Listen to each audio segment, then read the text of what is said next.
I want to start by telling you something I've never said out loud before. The day Celeste Vero looked me in the eye in that lobby and said what she said, I didn't react. I didn't raise my voice. I didn't smile. I just stood there and I let her finish and I said 3 words back to her and I walked away. And the reason I could do that, the reason I was able to stand there that calm while the woman wearing my old last name called me a nobody in a building that belongs to me, was because I had spent 4 years preparing for exactly that moment. Not planning it, not engineering it, just becoming someone who no longer needed her to know who I was. But I'm getting ahead of myself. That's the ending. Let me tell you the beginning, because the beginning matters. The beginning is where everything that followed was born. My name is Vivian Alcott. I am 38 years old, and for the first 33 years of my life, I made myself small on purpose. Not because I was told to, although I was told to, often, and in ways that seemed caring at the time, but because I genuinely believed that being visible was dangerous, that wanting too much made you ungrateful, and that the best way to be loved was to take up as little space as possible and be useful to the people who mattered.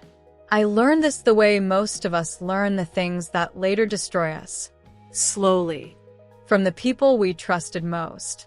Before I go further, I want to ask you something. Take a second and think about whether anyone in your life has ever made you feel like shrinking was a virtue. I'll wait. Because if you've felt that, if you know that particular flavor of invisible, then this story is for you. And if you haven't felt it, I want you to watch carefully anyway, because the people who make others feel that way are very good at looking like they love you while they do it. My parents were not bad people. I want to be clear about that, because the story I'm about to tell is not about villains. It's about people who were wrong in ways they couldn't see and couldn't be told, and the quiet damage that accumulates when you spend 20 years believing what they taught you. My father, Raymond Alcott, was an engineer at a firm in Raleigh. Steady, precise, careful with money and with words. He praised people rarely and meant it every time. My mother, Jean, was the kind of woman who kept every surface in the house clean and organized, who remembered everyone's birthdays and sent handwritten cards, and who had a way of smiling at you while she said something that stung so gently you didn't realize you'd been stung until hours later. They loved me. I believe that. But they also had a very specific picture of what a life should look like, and from the time I was about 10 years old, I understood that my job was to match that picture. Good grades, quiet manner, no grand ambitions that might embarrass anyone or end in failure. My older brother Derek was the one who was going to be successful. My parents talked about Derek the way people talk about a sure thing. Vivian is sweet, they'd say at family gatherings. But Derek is going places. I didn't argue. I didn't even feel particularly hurt by it. I just filed it away under the heading of things that are true about the world and moved on. I was 24 when I met Marcus Vero.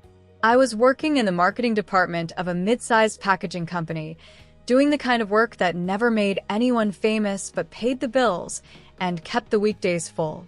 Marcus came in as a consultant. He was 32, handsome in an angular, serious way, and he had the particular confidence of a man who had never once questioned whether he belonged in a room. He noticed me, which was itself unusual enough to feel significant. He started asking me questions that no one in my professional life had ever asked. What did I actually think about the brand strategy they were paying him to fix? Did I have opinions about the direction the company should be taking? Did I ever want to do something on my own? No one had ever asked me that last question. Not my parents, not Derek, not anyone I dated before. Did you ever want to do something on your own? Like the possibility had never occurred to them. I told Marcus I did. I told him I had ideas, actual specific ideas about a particular gap in the market I'd been watching for 2 years. A logistics consulting firm for small businesses, companies too small to afford the kind of strategic infrastructure that larger competitors had, but large enough that the absence of that infrastructure was actively costing them. Marcus listened. He nodded. He said, "That's actually interesting." Those 3 words. That's actually interesting. You would think they wouldn't matter. But when you've been told your whole life that your thoughts are sweet rather than significant, when you've been patted on the head instead of taken seriously, those 3 words from someone who seems like they know what they're talking about can feel like the beginning of everything. We were engaged 8 months later, married in 11. I want to pause here because I think it's important. Looking back, I can see now that what I mistook for being seen was actually being useful. Marcus was attracted to my ideas in the same way a builder is attracted to good raw materials. What I read as recognition was actually inventory. He was assessing what I could do, not who I was. But at 24, I didn't know the difference. I thought those were the same thing. The engagement was 6 months. We got married in a small venue outside Raleigh, about 80 people, late October when the light turns amber and everything looks more significant than it is. My parents were pleased in a way I hadn't seen them express about me before. My mother cried at the reception, which was unusual enough to stay with me. My father shook Marcus's hand and said, "Take care of her," in the voice he used for things he meant seriously. Marcus shook it back and said, "Always." I believed him. I want to be honest about that. I wasn't naive, and I wasn't blind.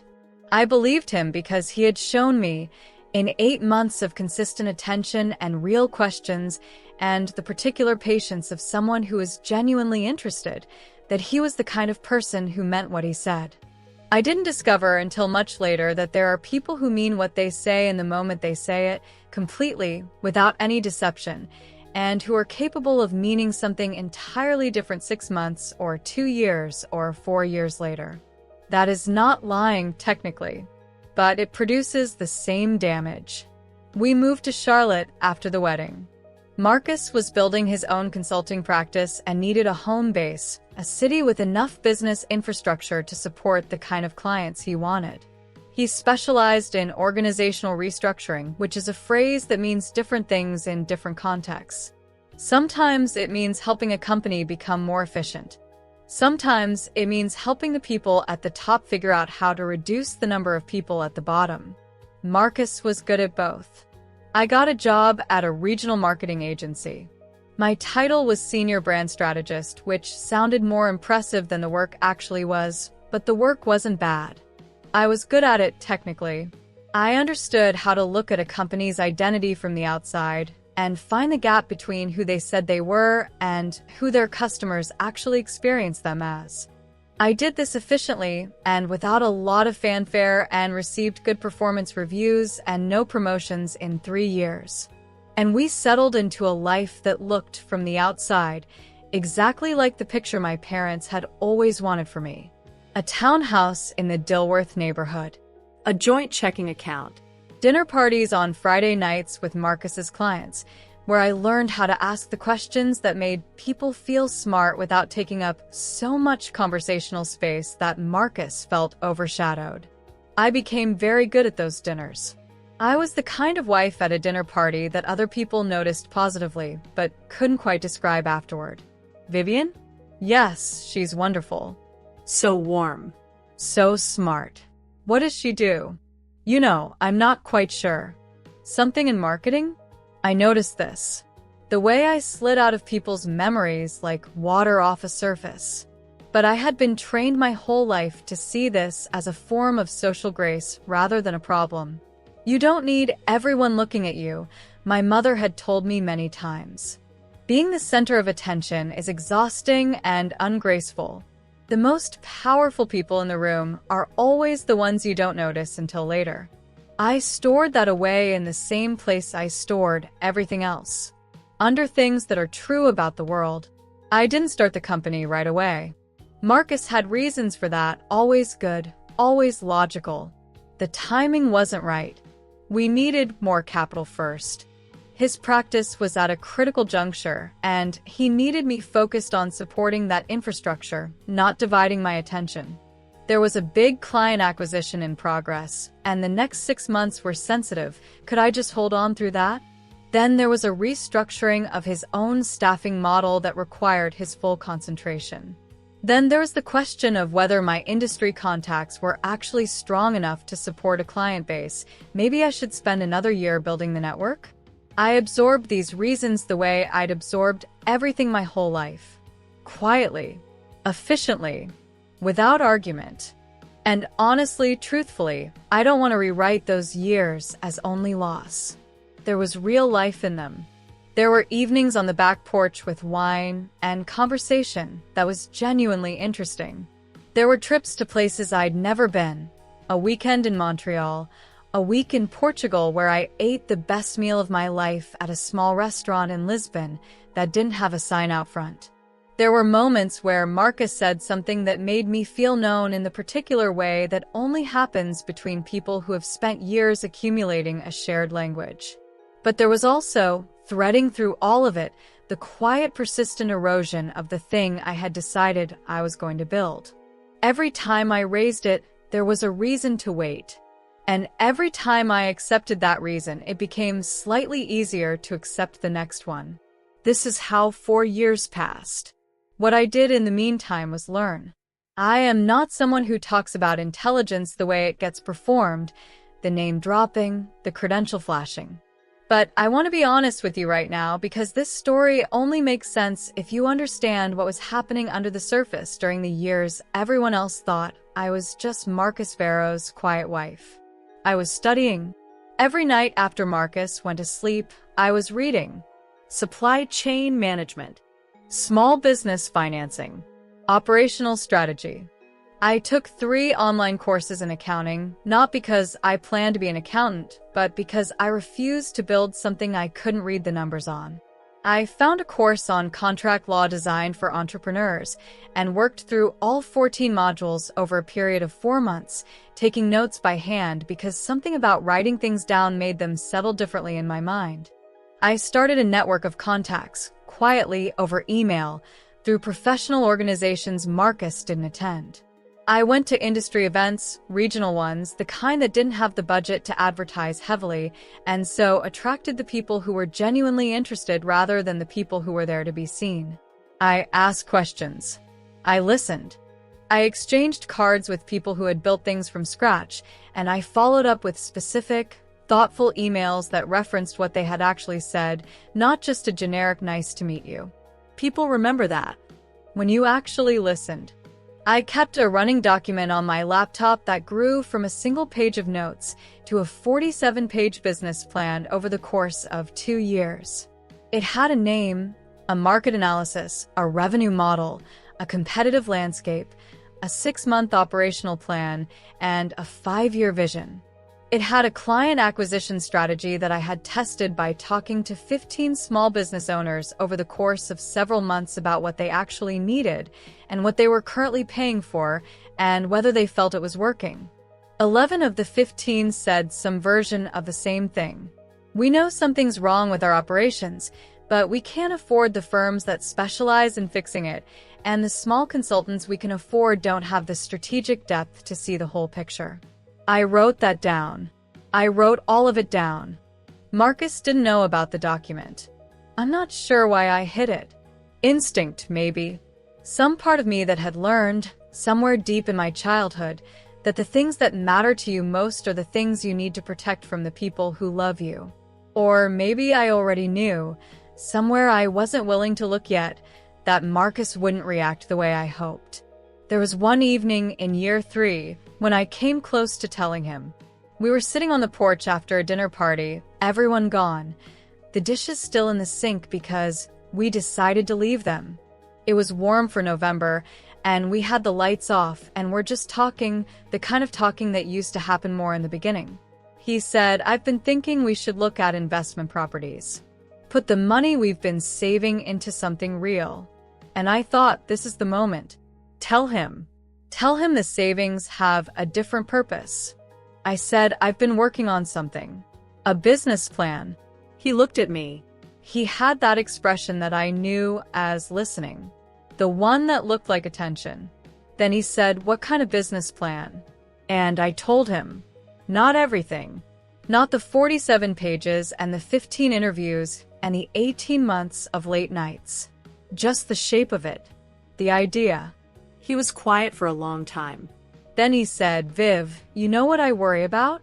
He said it gently. "I worry that you're building towards something that would be very hard to build without an established name in the industry.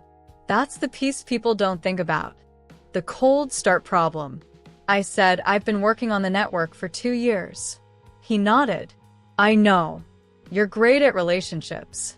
I'm just saying." His voice was thoughtful. "There are a lot of ways to contribute to something like this without carrying all the risk yourself. There are firms that would love someone with your skills." I didn't say anything else. I picked up my wine glass and looked out at the yard. Later that night, I opened the document and added 4 more pages. "I want to stop here for a moment and ask you something. I'm genuinely curious about this. Do you think I should have pushed harder in that conversation? Told him more, shown him the whole document, fought for it in a way I didn't? Leave me a comment." I've thought about that night many times, and I still don't know what the right answer is. Because part of me thinks that if I'd pushed harder earlier, I would have learned sooner what I was actually dealing with. And part of me thinks the years of quiet building were the thing that made everything that came later possible. I think sometimes the detours are the road. In our 4th year of marriage, he met Celeste. I didn't find out for another 7 months, which tells you something about how thoroughly I had trained myself not to see what was happening in my own house, or how thoroughly Marcus had trained me not to look. Her name came up casually at first. A colleague of a colleague. Someone he'd run into at a conference in Atlanta. Then she appeared in his schedule. Dinner with Celeste's team. Drinks with Celeste and the Davidson partners. Nothing alarming, not individually, but I've come to understand that betrayal almost never announces itself. It carpets a room in small things until the floor is entirely covered and there's nowhere left to stand. The earring was the kind of thing you read about in other people's stories and think you'd handle differently. I found it in the car. A small gold stud in the gap between the passenger seat and the console, the kind of place things fall and stay for months. It wasn't mine. I don't wear studs. I sat in our driveway for 20 minutes holding it. Then I put it in my coat pocket and went inside and made dinner. If you're watching this and you've ever found something you weren't supposed to find, or known something you weren't ready to know, tell me in the comments. Tell me what you did, because I think about those 20 minutes in the driveway a lot. I think about all the decisions that get made in that kind of moment, the decision to look or not look, to ask or not ask, to stay in the place where things are painful but familiar, or to start moving toward a place you can't yet see. I didn't say anything to Marcus that night, or the next night. What I did instead was open the document. The 47-page business plan. I read it beginning to end for the first time in almost a year. And something happened that I hadn't expected. Reading it after everything, after 4 years of being told the timing wasn't right and we needed more capital, and he needed my support right now, what I felt wasn't grief. It was clarity. I was going to build this company. Not when Marcus said so. Not when the timing was right by someone else's calculation. Now. I want you to understand something about what happened over the next 3 months, because it's the part of the story that I think people get wrong when I tell it to them. They want it to be revenge. They want me to have started the company because of Marcus, because of Celeste, because of the earring. But it wasn't. It was something much simpler and much more fundamental. I started the company because I had always been going to start the company, and I had spent 4 years letting someone else's fear and someone else's timing and someone else's needs stand between me and what I knew I was capable of. The earring didn't make me do it. The earring just removed the last reason I had for waiting. I incorporated Alcott Advisory Services on a Tuesday in March. I did it from my laptop, at the kitchen table, while Marcus was in a meeting in Uptown Charlotte. I used my maiden name, not because I was planning to leave yet, though the thought was arriving more frequently by then, but because I knew in a way I couldn't fully explain, that this company needed to belong entirely to me. My first 2 clients came from the network I'd been quietly building for 2 years. A small manufacturing firm in Greensboro run by a woman named Patricia, who'd been introduced to me at an industry event 8 months earlier. And a food distribution startup out of Asheville, whose founder had asked me a question at a seminar that Marcus had technically dragged me to as support staff. I didn't tell Marcus. I know how that sounds. I know it sounds like its own kind of deception. But here is what I want you to consider. I had spent 4 years telling Marcus about ideas I had, plans I was making, things I wanted to do. And every time he had given me a reason, it wasn't the right moment. At a certain point, the kindest interpretation I could place on his reluctance was that he didn't believe I could do it, and the least kind interpretation was that he needed me to stay small so he could stay comfortable. Either way, telling him felt dangerous in a way I couldn't fully articulate. So I didn't. By month 4, I had 4 clients. By month 6, 8. The work was good. More than good. Patricia told her friend in Raleigh, her friend told her brother-in-law, and the thing that happened when you build something slowly and carefully and refuse to cut corners is that word spreads in a particular way. Not like an announcement. More like a waterline rising. It was in month 5 that I confirmed what I already knew about Marcus and Celeste. He told me on a Wednesday evening. He'd come home late, later than usual, and I was reading at the kitchen table, and something in the way he set his keys down told me before he spoke that we were done pretending. He sat across from me. He said her name. He said he was sorry. He said it hadn't been planned, that these things happened, that he still cared about me, that he hoped we could be adult about it. I remember studying his face while he talked, looking for the man who had asked me if I ever wanted to do something on my own. Looking for the person who had said, "That's actually interesting," and made me feel, for the first time in my adult life, like someone worth listening to. I didn't find him. What I said when Marcus finished his speech was, "I'll need you to move out by the weekend." He blinked. He'd expected tears, maybe. Or anger. Or negotiation. He'd expected something that required management. Vivian. His voice was careful. "We should talk about this. There are logistics, the house, our finances." "I'm already speaking to a lawyer," I said. Which was true. I'd made the call 3 weeks earlier, the moment I knew I was going to build the company and realized that the building of it would eventually require this conversation. He stared at me. "I want to ask you something," he said finally. His voice had shifted. The practiced tenderness was gone. Something cooler had replaced it. "Was this ever real to you? This marriage?" I thought about that for a long moment. About the girl who had made herself small for so long that someone like Marcus had felt like recognition. About the 4 years I'd spent supporting a practice I didn't believe in, waiting for permission from a man who had no intention of giving it. It was real, I said. But it was real to a version of me that doesn't live here anymore. He left that weekend. The divorce was 18 months.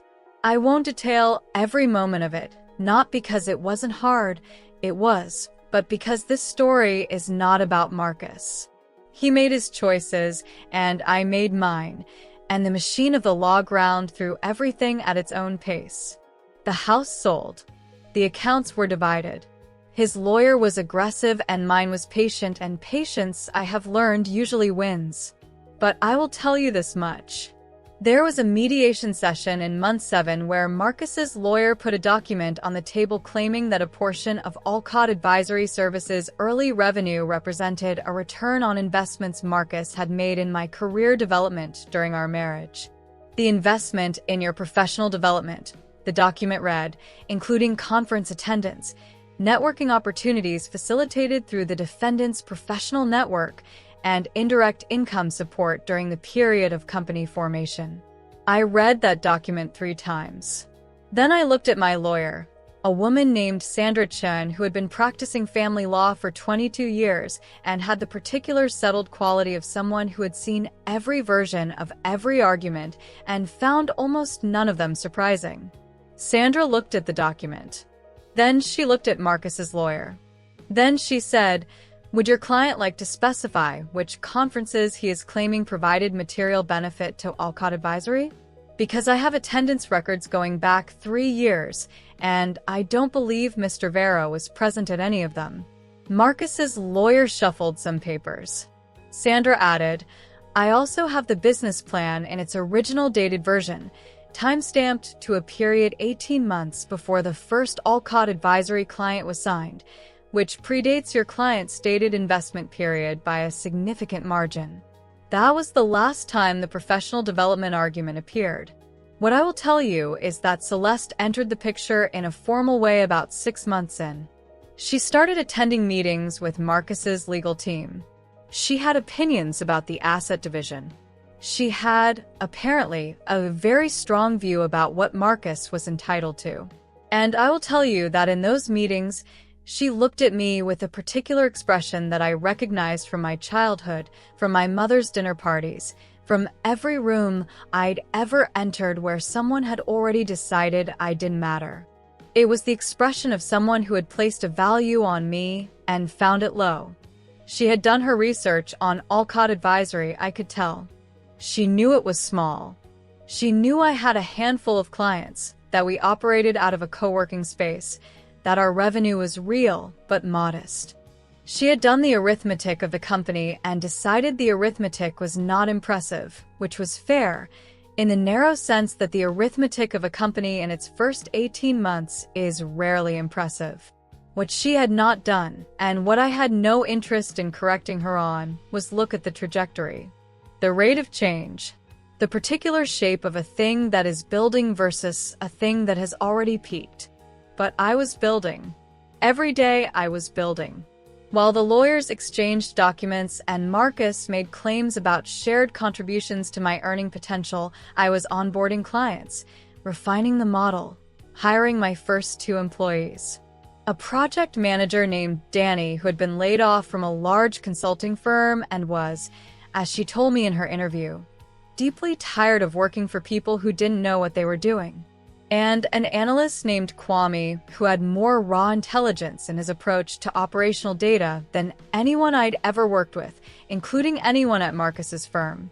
We worked out of a co-working space in South End for the first 8 months. Then I signed a lease on a proper office. Not large, but real. A suite on the 4th floor of a building on Tryon Street with windows that looked out over the city and a lobby that smelled like polished concrete and possibility. I want to pause here for a moment because I think you should know something about what it feels like to sign your name on a lease for an office in a building in a city where your whole life has just collapsed. It feels impossible and obvious at the same time. It feels like the thing you should have done years ago, and the thing you should be terrified to do right now, and the only logical next step, all simultaneously. I signed it on a Thursday. My hand was steady. The divorce finalized in the 2nd spring. Marcus and Celeste were married 4 months later. I know this because Danny saw the announcement on LinkedIn and showed me on her phone, and I looked at it for approximately 3 seconds before handing the phone back. I had 41 clients by then. 41 companies paying Alcott Advisory services for operational and strategic consulting. My revenue for the year was tracking to end at just under $2 million. I had brought on a 3rd employee, a young woman named Rosario, who managed client communications with a precision that embarrassed most people twice her age. I had also, and this matters, moved into a new apartment. Not the townhouse we'd shared, which sold as part of the settlement, and not the spare, temporary place I'd rented during the divorce. A real apartment. On the 14th floor of a building on South Boulevard, with a kitchen I actually used and a 2nd bedroom I turned into an office, and windows that I kept uncovered because I had decided that I was done making myself invisible, even in my own home. Before I tell you what happened in the lobby, I want to tell you about the week before it. I had been contacted by a commercial real estate firm about acquiring additional office space. The business had grown, as things do when you build them carefully, in a direction I hadn't anticipated. Several of my clients had begun requesting not just strategic consultation but project management support, asking my team to embed with their operations for periods of weeks or months. I needed more people. More people required more space. I toured 3 buildings. The third was the one I wanted. A full floor in a building in uptown Charlotte, 6,000 square feet, conference rooms, open plan workspace, room to grow. The lease was significant. The commitment was real. I signed on a Friday afternoon. Then I went home, poured a glass of wine, sat on my floor with Walter, my cat who had made the move with me from the old apartment, and held the lease in my hands and breathed. This was Wednesday. The building had a lobby, the kind that announces itself when you walk in. High ceilings, clean lines, a reception desk that could have belonged to a company 6 times my size. I had given myself permission to choose a space that looked like what I was building, not what I had been. I was early. I had a meeting with the building manager at 9 to finalize some paperwork on the new lease. I arrived at 8:40, signed in at the front desk, and was waiting near the elevator when I heard the voice. Vivian. I turned. Celeste Vera was standing 10 feet away. She was dressed well, carrying a leather portfolio, clearly there for a meeting of her own. She worked in commercial real estate development, I had learned at some point through the ambient information network of a mid-sized city. She looked exactly as I remembered her from the divorce proceedings. Composed, precise, with that particular careful quality of someone who has thought very hard about how they appear. She looked at me the way you look at something you didn't expect to find in your path. There was a beat. Just a beat. The calculation behind the eyes. I said nothing. I waited. She said, "I didn't know you worked here." "I don't work here," I said. She looked around the lobby. The reception desk. The building directory on the wall behind me. Her eyes traveled the space the way people's eyes travel when they're trying to understand a situation without asking a direct question. "Oh," she said. "Are you interviewing somewhere here?" I want you to really sit with those 5 words. Are you interviewing somewhere here? This is a woman who had sat across from me in mediation rooms for 18 months, who had reviewed financial documents about Alcott Advisory Services as part of the divorce proceedings, who had been present for conversations about my revenue, my client count, my employees, my operating costs. She had access to all of that information. And when she encountered me in a lobby, in a building, in a city we both operated in, what her brain produced, what felt natural and obvious to her, was the assumption that I was there looking for a job. That word, interviewing, it tells you everything about the category I had been placed in and kept in. That regardless of what she had seen in those rooms, the fundamental assumption had not shifted. In her mind, I was still someone climbing. Still someone who arrived at buildings hoping to be let in, rather than someone who decided which buildings to enter and why. And here is what I felt in that moment, which I want to be precise about because I've told the story to a few people now and they always assume I felt triumphant or vindictive or some version of satisfied. What I felt was tired. Not the exhausted kind of tired. The settled kind. The kind you feel after something long and hard has finally, completely, undeniably resolved. The way a knot feels when it finally releases, not dramatic, just done. I looked at her. I looked at the woman wearing my old last name, who had sat across from me in those rooms with the quiet satisfaction of someone who believes they have already won the thing being decided. I said, "I own the floor." 3 words. And then I watched her understand it. Not immediately. There was a moment, maybe 2 seconds, where her expression held its surface. And then something shifted. The way ice shifts. The way a weight shifts on a scale. The way a face does the private involuntary work of recalculating a person it thought it had already fully accounted for. She said, "I'm sorry?" I said, Alcott Advisory Services. We're on the 4th floor. I'm Vivian Alcott. The building directory was right behind me. She could read it from where she stood, and I turned and walked to the elevator. I did not look back. The elevator doors opened. I stepped in. The doors closed. I pressed 4. The floor counterclimbed, and I stood there and looked at my own reflection in the brushed metal of the elevator doors, and I thought about a 10-year-old girl being told her brother was the one going places, and a 24-year-old learning how to disappear at dinner parties, and a 33-year-old opening a document at midnight while the person she'd trusted to see her slept down the hall. I hope she reads every line on that directory, I thought. The meeting with the building manager went well. I signed the final paperwork, shook hands, rode the elevator back down. The lobby was empty when I reached the ground floor. Celeste was gone, up to whatever floor she had business on, carrying whatever she was now carrying. I walked to my car, sat for a moment with my hands on the wheel, and called Danny. We have space, I told her. She said, how much space? I told her. She was quiet for a second. Then she said, Vivian, what did you do? I said what I should have done a long time ago. I heard her laugh, the particular laugh of someone genuinely delighted. She said, give me an hour to tell Kwame. He's going to lose his mind. I drove back to the old office. The sun was hitting the South End buildings at the angle it gets mid-morning, when everything looks slightly more deliberate than it is. I parked and sat in the car for another moment before going up. There are days that feel like chapters ending. Most of them don't announce themselves. You only recognize them looking back when you can see the shape of what shifted. That one announced itself clearly. I felt it in the car. The clean, final quality of a door closing behind you when you have already decided you are not going back through it.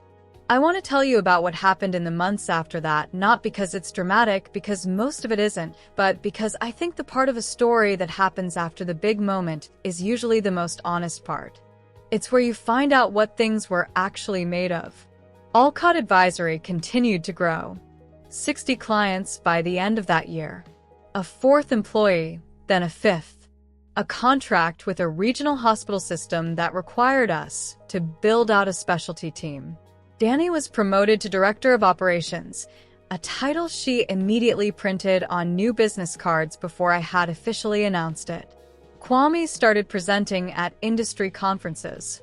Rosario hired and trained her own assistant. I hired a recruiter named Eli who had a talent for finding people who were underestimated by their previous employers, which was, I told him, exactly the kind of person I wanted. At one point, Eli sat across from me in the conference room and said, I've been noticing something. Every person we've brought on in the last 6 months has one thing in common. I asked what.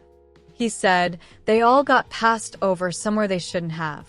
A promotion that went to someone less qualified. A raise that didn't match their contribution. A manager who talked over them in meetings. I said, yes, that's intentional. He said, why? I said, because people who've been underestimated have something that people who haven't been underestimated don't always develop. They've had to learn how to build the proof themselves instead of relying on the assumption that they're good. They've had to earn the room rather than just enter it. Eli thought about that. Then he said, you're describing yourself. I didn't answer him, but I didn't correct him either. The hospital contract was significant. Not just financially, but strategically. It forced us to build systems that could scale beyond the founding team, to think about the company not as a thing I was personally holding together through force of will, but as an institution with its own structure and weight. I worked 12-hour days for 3 months on that contract. I came home at night and ate dinner alone at the kitchen counter and went over notes until my eyes wouldn't focus, and then got up the next morning and did it again. I was not unhappy. I want to be clear about that. I was tired in a way that felt earned, not depleted. There is a difference that I didn't know existed until I was on the right side of it. Now let me stop here one more time, because I want to ask you something before we get to the lobby. When you were building something or trying to, was there a person in your life who kept giving you reasons to wait? I'm not asking for their name. I'm just asking you to think about whether the voice that told you the timing wasn't right, that you needed more preparation, that your network wasn't strong enough yet, whether that voice belonged to someone who loved you or someone who needed you to stay smaller than you were. Sometimes those are the same person. That is the part that makes it hard. Take a second with that. I'll be here when you come back. I told my parents about the company. My father listened to the whole thing, the founding, the growth, the new office, the contracts, and then said quietly, "I always thought you could build something." My mother said, "You should have told us sooner." I could hear the slight injury in her voice, that I had done something significant without her involvement. I let the comment land and move through and settle. I'm getting better at that. Derek, my brother, who my parents had always been so certain about, was generous in a way that surprised me. He came to the new office, walked through all 6,000 square feet, and stood at the window looking out at the city and said, "Viv, how long have you been planning this?" I said, "About 10 years. He said, "I missed a lot." I told him it was fine. And I meant it. Not the version of fine that means I have swallowed something and pretended it doesn't exist. The real version. The version where you have made peace with a history by understanding that the people in it were doing what they knew how to do, and that their limitations, while real and while costly, do not have to be the last word on what you become. Derek and I have lunch now. Not every week, but regularly. He asks real questions about the company, and I give real answers. He tells me about his own work, which is solid and steady and modest in the way our father's was. He introduced me last spring to his girlfriend, a landscape architect named Philippa, who sat across from me at dinner and talked for 40 minutes about urban green infrastructure with the particular intensity of someone who has loved their subject for a long time. I liked her immediately. We are building something, Derek and I. A different relationship than we had when we were being assigned roles by people who didn't know yet what we were actually made of. It is slower work than any of the other things I've built, but it is real. Marcus, I learned from peripheral channels in the way you learn about people you no longer follow, had left his consulting practice and moved into a more structured corporate role. He and Celeste were still married. I wished him no specific harm. I wished him nothing, which is its own kind of verdict. I want to tell you something about the 47-page document. The business plan that I built over 2 years of midnight sessions while a marriage slowly became something I didn't recognize. I still have it. It is on my laptop in a folder called Old Work. I open it every so often, not often, maybe once or twice a year, and I read a few pages. Not out of nostalgia. Out of the particular practice of remembering who built the first version of something, because the company I run now bears almost no operational resemblance to what I described in those pages. The market shifted. The service model evolved. Several things I was certain about in year one turned out to be wrong, and I had to revise them, sometimes embarrassingly, in front of clients who were patient enough to stay with me through the revision. But the core of it, the thing underneath the numbers and the models and the market analysis, that hasn't changed. The observation that small companies were being underserved by an industry built for large ones. The belief that the gap between strategic vision and operational reality was where the damage happened and where the help was actually needed. The conviction that you could build something serious without the credentials the field expected, if you were willing to do the work that those credentials were supposed to represent. That core is still there. It was right at midnight when I wrote it. It was right when Marcus told me the timing wasn't right. It was right in the lobby on a Wednesday morning. It is still right now. There is something I've been thinking about how to say, because I want to get it right. People who hear this story sometimes want it to be about Celeste in the lobby. They want that moment to be the point. The woman who called you a nobody standing in the company you built. The elegant symmetry of it. And I understand why. There is something satisfying about that image that I won't pretend doesn't exist. But here is what I actually want you to understand. The lobby was a Wednesday morning. I had 43 things to do that day, and I did all of them. I had a team of people depending on me to make good decisions about their livelihoods. I had clients depending on me to make good decisions about their companies. I had a lease I'd signed and books I needed to balance, and a quarterly strategy review to prepare. The lobby was 30 seconds of my life. The company was every day. And what I want to say to you, wherever you're watching from, whatever time it is where you are, is that the most important thing I ever did was not the thing that looked like the moment. The most important thing I ever did was open the document on a Tuesday night when I couldn't sleep and add another page and do it again the next night and the night after that for 2 years before anyone saw it. The most important thing was the invisible work. The thing you do when no one is watching. The thing you build in the quiet. The thing that accumulates so slowly you can barely feel it happening until one day you walk into a lobby you own and someone asks if you're there to interview and you understand in your body, all the way down, what it took to arrive at that answer. I own the floor. I want to leave you with something my father said to me after I told him the whole story, the company, the lobby, Celeste, all of it. He sat at my kitchen table in the apartment on South Boulevard with his hands around his coffee cup, and he was quiet for a long time the way he gets when he's really thinking, not performing thinking. He is an engineer. He has spent his whole life looking at how things are actually built rather than how they appear from the outside. I think he recognized, in the story I was telling him, a set of structural decisions he understood better than I expected him to. Then he said, I told you the wrong thing. When you were young, we told you Derek was the one who was going places. I said, Dad, you don't need to. He said, I know I don't need to. I want to. He looked up at me. We were wrong, and I've wanted to say that out loud for years. Your mother and I looked at a quiet little girl who worked hard and didn't make trouble, and we decided she was manageable. We didn't see what manageable was covering. He picked up his coffee. His hands are the same hands he's always had, engineer's hands, precise and careful. Hands that know the difference between something that looks stable and something that actually is. I see it now, he said. That was 2 years ago. My father comes to the office sometimes. Not often, he's in Raleigh, but sometimes. He sits in the conference room and I give him the quarterly reports to read, and he reads every page.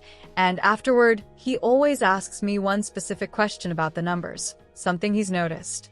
Something precise. He never misses anything. I sit across from him in those moments and think about the spelling bee. About the things that get passed down between people, sometimes in words and sometimes in silence, and sometimes in the particular way someone holds a piece of paper and reads it like it matters. He drilled me for weeks on that one word. Conscientious. I still know how to spell it, and I think about the document. 47 pages on a laptop at midnight. The thing I built before I was supposed to build it, in the time between when someone I loved told me to wait and when I finally decided not to. Every page of that document was a decision. Not a dramatic one. Not a visible one. Just a quiet, private, stubborn refusal to stop believing that what I knew was worth building was actually worth building. That is the whole story. That is what the lobby was made of. If this story meant something to you, if you recognized yourself somewhere in it, whether you're still at the kitchen table at midnight building the thing no one knows about yet, or you're further along the road, and you know how it feels to finally arrive somewhere, I want to hear from you. Leave me a comment. Tell me where you are in this story. Tell me what you're building. Tell me what someone told you to wait for. And if you know someone who needs to hear this, someone who's been made to feel small, someone who's been told they're sweet when they should have been told they were significant, share this with them. Because the most dangerous lie that gets told to capable people is not that they can't do it. It's that the right moment to start is somewhere in the future, just past the current obstacle, just after this one thing is resolved. The moment is now. It was always now. It was now when I opened the document at midnight. It was now when I incorporated under my maiden name at the kitchen table. It was now when I signed the lease with a steady hand. And it was now, on a Wednesday morning in a lobby on Tryon Street, when I said 3 words to a woman who had decided, without evidence, without curiosity, without knowing the first thing about me, that I didn't matter. I own the floor. My name is Vivian Alcott, and I've been going places the whole time.